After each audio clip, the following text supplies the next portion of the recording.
മാനത്തുതിച്ചത് മണ്ണിൽ വിരിഞ്ഞല്ലോ മാണിക്യപ്പൂങ്കുയിലാളെ ഇനി പാറിപ്പറക്കണം പാട്ടൊന്നു പാടണം കൂടെ ഇരിക്കാൻ വാ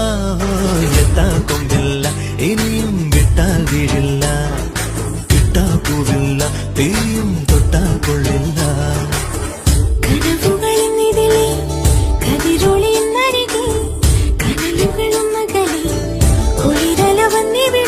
എങ്ങെങ്ങും പൊന്നോണ കിളി വന്നതുപോലുണര് എത്താ കൊമ്പില്ല ഇനിയും വിട്ടാൽ വീഴില്ല